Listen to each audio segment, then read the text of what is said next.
Sometime around 2737 BCE, a Chinese emperor named Shenong is sitting under a tree, boiling water because he insisted his subjects drink it boiled for hygiene, when a gust of wind knocks a handful of leaves into the pot. He doesn't throw it out, he drinks it. And according to legend, that accident is the moment tea enters human history. Whether or not Shenong ever existed, one thing is not legend. What grew out of that pot didn't stay a pot of leaves for very long. It became the reason Britain went to war with China. It became the reason American colonists dumped 92,000 pounds of it into a harbor. It funded armies, bankrolled empires, and at one point, a single British botanist smuggled 20,000 tea plants and the trade secrets behind them out of China, disguised as a merchant, because a nation decided it would rather steal an industry than keep paying for it.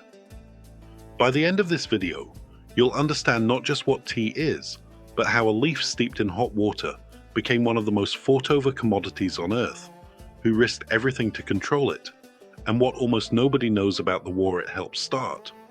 Let's start with what tea actually is, because most people don't know. Green tea, black tea, oolong, white tea, these aren't different plants. They're all the same species, Camellia sinensis, processed differently. Green tea is barely touched after picking, just quickly heated to stop it from oxidizing. Black tea is the opposite, fully oxidized, left to darken and develop the deep malty flavor most Western drinkers associate with tea itself. Oolong sits in between, so when someone says they prefer green tea to black tea, they're not choosing between two plants, they're choosing between two different decisions made about the exact same leaf. For roughly the first 1500 years of its documented history, tea wasn't a drink at all in the way we'd recognize it. It was medicine. Early Chinese texts describe it as a treatment for everything from fatigue to poor eyesight, chewed as a leaf or brewed into a bitter, thick paste, closer to soup than to what's in your mug right now. It stayed a regional, mostly medicinal habit for centuries, largely confined to southwestern China. Then, in the Tang dynasty, around the year 780, a man named Lu Yu changed everything by writing a book. It was called the Cha Jing, the classic of tea, and it's the reason tea stopped being folk medicine and became culture. Lu Yu wrote about the best water for brewing, the best soil for growing, the correct utensils, the correct mindset. He turned drinking tea into a discipline, almost a philosophy. Buddhist monks, who valued its ability to keep them alert through long hours of meditation, became some of its biggest advocates, and it's monks who carried it out of China entirely, bringing tea seeds and rituals to Japan in the early 9th century. Here's a small reframe worth sitting with. Japan's elaborate tea ceremony, the one most people picture when they think of ritualized tea culture, the precise whisking of matcha, the choreographed bows, didn't originate in Japan.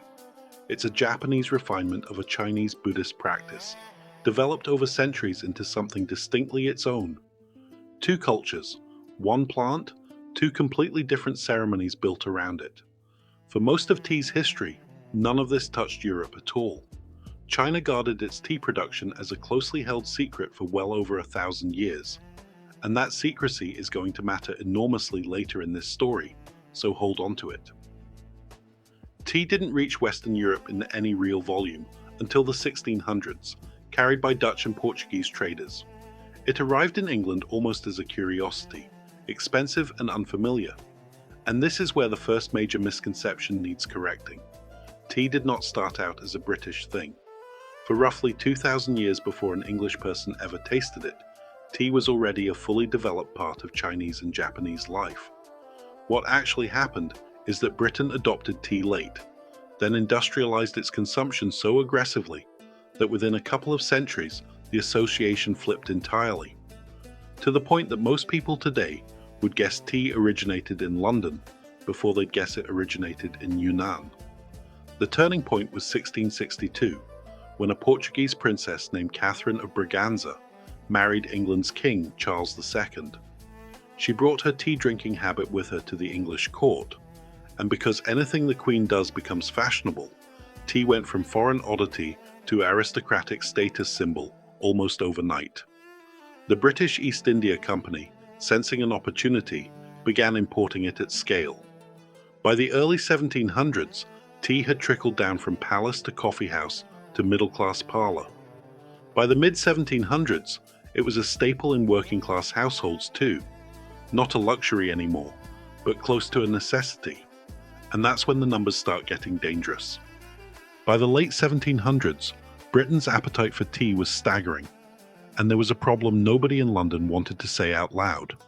China would only accept payment in silver, not manufactured goods, not textiles, not anything Britain actually produced. Silver, and only silver, which meant every cup of tea drunk in England was quietly draining the country's silver reserves into Chinese treasuries, year after year, with no way to balance the books. So the British East India Company found something else the Chinese market would buy, even though the Chinese government had banned it: opium, grown in British-controlled India and smuggled into China in enormous quantities. It's a brutal, almost absurd historical hinge. One of the most catastrophic drug epidemics in human history exists largely as a financial workaround for Britain's tea addiction. When China's government tried to shut the opium trade down in 1839, confiscating and destroying British opium stockpiles, Britain went to war over it. Twice. The Opium Wars. China lost both, and the resulting treaties forced open Chinese ports, ceded Hong Kong to Britain, and cracked open China's sovereignty for the next century. Think about that for a second. A war fought, in no small part, to protect the empire's tea habit. If this is the kind of history that makes you want to know what your afternoon drink has actually been through, hitting the like button helps more people find this video. Even after the Opium Wars, Britain had a structural problem. It was completely dependent on China for a product its own empire was hooked on, and dependency on a rival power is not a position an empire likes to stay in. So Britain decided to solve the problem permanently. It would grow its own tea, on its own soil, and cut China out entirely. There was just one obstacle. China had spent centuries treating its tea processing methods as closely guarded knowledge, and nobody outside the country fully understood how raw leaves became finished tea, which parts of the process actually distinguished green tea from black, what tools were used, what timing mattered. So in 1848, the British East India Company hired a Scottish botanist named Robert Fortune and sent him into the Chinese interior, disguised in Chinese dress, head partially shaved and fitted with a fake queue, traveling under a false identity, specifically to infiltrate tea-growing regions that were closed to foreigners and extract the plants and the process itself. Fortune succeeded. He smuggled out roughly 20,000 tea plants and seedlings, along with detailed knowledge of cultivation and processing techniques. And, critically, he recruited skilled Chinese tea workers to travel to India and teach British planters how to actually do it. Within a few decades, Assam and Darjeeling had become major tea-producing regions in their own right, and the British Empire had effectively replicated an entire agricultural and industrial tradition through what amounts to corporate espionage on a national scale. It's one of history's largest acts of industrial theft, and almost nobody learns about it in school. That single act reshaped the world's tea map permanently. Today, India is one of the largest tea producers on Earth, and the chai you might drink at a corner stall in Mumbai traces its lineage directly back to a disguised Scottish botanist smuggling secrets out of Qing China. Now let's cross the Atlantic, because tea's American story gets simplified into a single, misleading image. Angry colonists who hated tea so much, they threw it in the harbor. That's not really what happened. The colonists loved tea. Americans were drinking enormous quantities of it right up until December 1773. What they hated was a tax imposed without their consent, specifically the Tea Act, which wasn't even a new tax so much as a bailout for the struggling East India Company, granting it a monopoly on tea sales in the colonies. The colonists who boarded those ships and dumped 342 chests of tea into Boston Harbor weren't rejecting tea as a beverage. They were staging a targeted political protest against taxation without representation, using tea because tea was the product the monopoly happened to be built around. It's a subtle but important distinction. The Boston Tea Party wasn't an anti-tea movement. It was a very specific, carefully staged act of economic sabotage that happened to involve tea. It also had a lasting cultural side effect that outlived the politics entirely. In the aftermath, drinking tea became associated with loyalty to the British Crown, while coffee became a patriotic alternative. That wartime association is a meaningful part of why the United States, alone among most former British colonies, became a predominantly coffee-drinking nation. One political protest, one shift in national beverage identity that's lasted 2.5 centuries. Back in Britain, tea wasn't just a domestic comfort. It became fuel, in the most literal industrial sense. During the Industrial Revolution, factory owners increasingly relied on hot, sweetened tea as a cheap way to keep workers going through brutal shift lengths. Tea provided caffeine for alertness and sugar for quick calories, at a cost far lower than a hot meal. Sugar itself, incidentally, was arriving via the same imperial trade networks, produced through slave labor on Caribbean plantations, meaning the sweetened cup of tea that fueled Britain's industrial workforce sat at the intersection of 3 separate colonial supply chains: tea from Asia, sugar from the Caribbean, and the ships and capital of an empire built to move both. A single teacup, if you trace every ingredient back to its source, touches almost the entire architecture of British colonialism at once. This is a thread I dig into in a lot more depth in my book, The History of Tea, including how that same cup of tea shows up in the household budgets of Victorian factory families, and just how much of the era's daily rhythm was quietly built around it. If any of this is the kind of history you'd want to sit with longer than a video allows, it's worth a look. There's a refrain worth stating plainly here, because it's the whole shape of this story. This was never just a drink. Every civilization that got its hands on tea eventually found a reason to fight over it, tax it, smuggle it, or build an empire's supply chain around it. One plant. Wars, theft, revolutions, and national identities, over and over again. Let's widen the lens for a moment, because tea's story isn't only a British and Chinese one. In Russia, tea arrived via camel caravan across Central Asia in the 1600s and became so embedded in daily life that the samovar, a heated urn for brewing strong concentrated tea, diluted to taste with hot water, became a fixture of Russian households for centuries. In Morocco, tea arrived even later, in the 1800s, largely through British trade routes, and was transformed into a distinctly local ritual. Green tea steeped with fresh mint and heavy sugar, poured from a height to aerate it. In Turkey, black tea brewed extremely strong in a stacked double pot became so central to daily social life that Turkey today has one of the highest per capita tea consumption rates in the entire world, higher than either Britain or China. The plant is identical everywhere.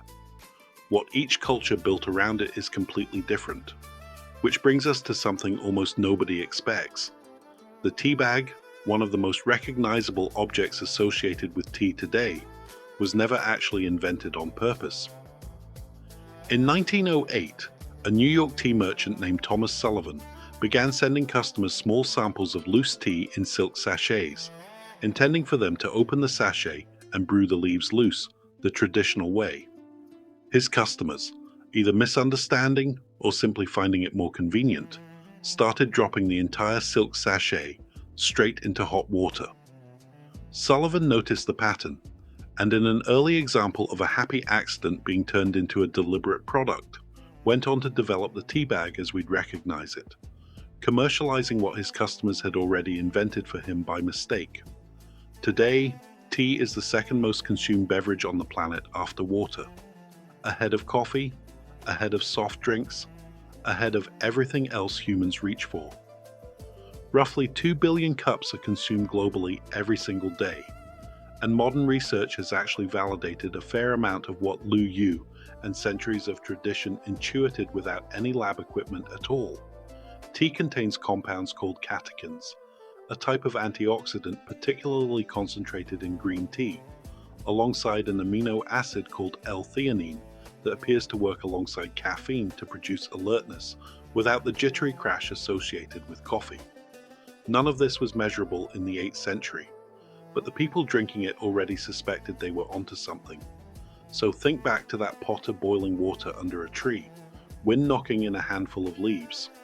Nearly 5,000 years later, that accident has been fought over in 2 wars, dumped into a harbor as a political statement, stolen through an act of imperial espionage disguised as a merchant's journey, and turned into a daily ritual on every inhabited continent. Every civilization that touched this leaf found its own reason to want it badly enough to fight for it. If you've made it this far, hitting subscribe means you won't miss the next one of these, and dropping a comment with which part of this surprised you most genuinely helps this video reach more people curious about the same thing. And if you want the fuller version of this story, the parts I couldn't fit into 20 minutes, including just how close Britain came to losing its tea monopoly entirely before Robert Fortune's mission succeeded. That's what the history of tea is for. It picks up right where this video leaves off. One last thing before you go, because it didn't fit anywhere else in this story, and it deserves to exist somewhere. The world's most expensive tea, a variety called Da Hong Pao, grown on a handful of ancient bushes on a cliff face in China's Wuyi Mountains, is considered so rare that in 2002, 20 grams of it sold at auction for the equivalent of over $28,000, making it, gram for gram, worth roughly 30 times more than gold. There are reportedly only a handful of the original mother bushes still alive, guarded, essentially irreplaceable. Somewhere in China right now, there is tea growing on a mountainside that is worth more than the vehicle you drove to work in.